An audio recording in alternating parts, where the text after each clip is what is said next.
नमस्कार, आप देख रहे हैं द इंडिया टॉप। मैं हूं आदेशपुरी। बीपीएससी 64वीं का रिजल्ट घोषित किया गया और वेटिंग लिस्ट जारी करने को लेकर बालेंद्र कुमार राष्ट्रीय पिछड़ा वर्ग आयोग में गए। आपको बता दें कि राष्ट्रीय पिछड़ा वर्ग आयोग के द्वारा बीपीएससी को ये 7 सितंबर को कहा गया कि आप 1 महीने के अंदर में वेटिंग लिस्ट की सूची जारी करें, लेकिन बीपीएससी के द्वारा इस पूरे मामले को जनरल एडमिनिस्ट्रेशन डिपार्टमेंट के लीगल सेल के पास भेजा गया कि इसकी जो कानूनी वैधता है उसकी जांच करें, ताकि आगे कोई कानूनी अड़चन ना आए। इसको लेकर वही बताएं कि लगातार जो छात्र हैं वो वेटिंग लिस्ट जारी करने को लेकर नेताओं के पास भी गुहार लगा रहे हैं। इससे पहले आपको हमने बताया था कि शिवानंद तिवारी ने गुहार लगाई थी कि जल्द से जल्द वेटिंग लिस्ट जारी किया जाए और समय रहते जारी किया जाए, ताकि ये मामला ठंडा ना पड़ जाए, दूसरी बहाली पूरी ना हो जाए और ऐसा ना हो कि छात्रों के साथ अन्याय हो जाए।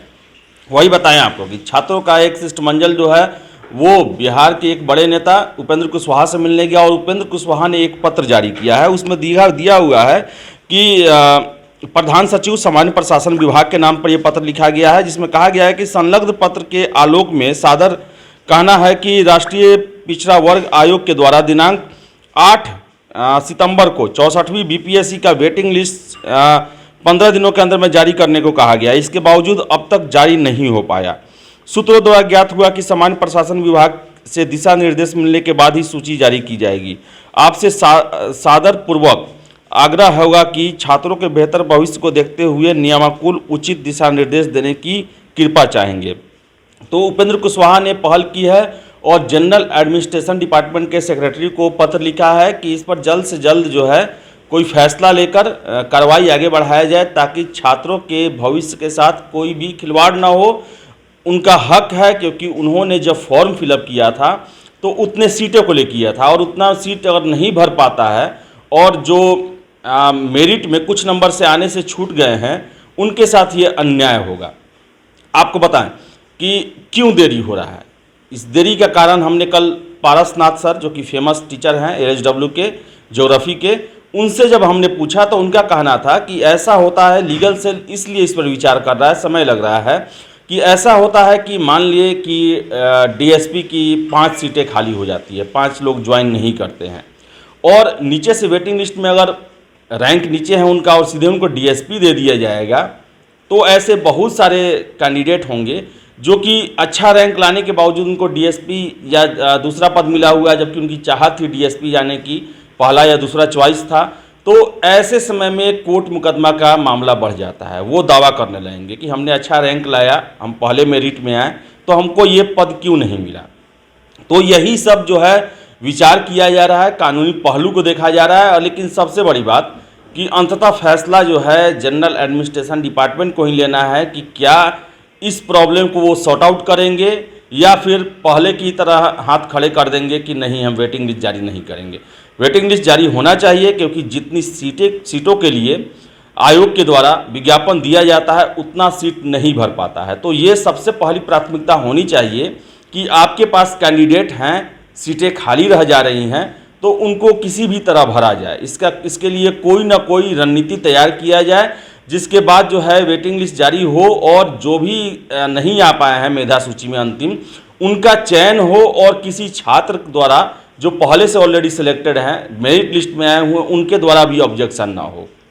तो लगातार आपको बताएं कि छात्रों के द्वारा प्रेशर बनाया जा रहा है और प्रेशर बनाना उनका जायज़ भी है। सपना था बीपीएससी में जाना, कई सालों उन्होंने तैयारी किया, एक परीक्षा में 3 साल लगाया उन्होंने, और उनकी सीटें भी खाली रह जा रही हैं। और उनका कितने कैंडिडेट तो ऐसे हैं जो कि 535 जो जनरल का कट ऑफ गया है, आपको बता दें 535 अंक पर 41 कैंडिडेट हैं और उसमें से ज़्यादातर कैंडिडेट का सिलेक्शन नहीं हो पाया है क्योंकि सीटें खत्म हो गई।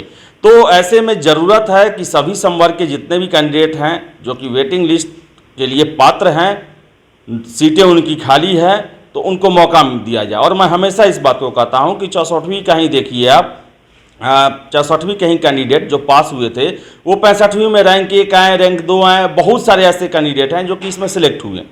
64वीं से पहले भी ऐसे कैंडिडेट थे जो कि अपना रैंक सुधारने के लिए 64वीं का परीक्षा दिया, लेकिन 64वीं में उनका रैंक नहीं सुधरा, वो 64वीं को नहीं ज्वाइन करेंगे। और ऐसे ही स्थिति जो है 65वीं का फाइनल रिजल्ट आने के बाद भी है। तो बीपीएससी को वेटिंग लिस्ट जारी करना चाहिए और कम से कम हर एक साल परीक्षा हो जा रही है, लेकिन तब भी 1.5-2 साल 3 साल लग जाता है। तो कम से कम जितना विज्ञापन जितने पदों के लिए होता है उतने पदों पर नियुक्ति कर ली जाए, और इसके लिए बहुत ज़रूरी है प्रतीक्षा सूची को जारी करना। तो अब देखने वाली बात है कि उपेंद्र कुशवाहा ने गुजारिश की है, पत्र लिखा है जनरल एडमिनिस्ट्रेशन डिपार्टमेंट को, और कब तक फैसला होता है वही इसके साथ आपको बता दें कि आज 20 अक्टूबर है और आज राष्ट्रीय पिछड़ा वर्ग आयोग में भी सुनवाई इसको लेकर है।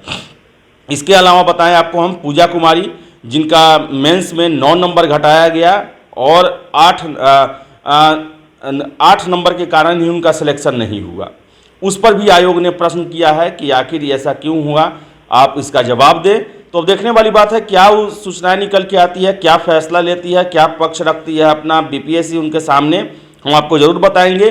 नहीं, फिलहाल इस वीडियो में इतना ही। वीडियो पसंद है लाइक शेयर करें, हमारे चैनल द इंडिया टॉप को सब्सक्राइब जरूर कर ले। धन्यवाद।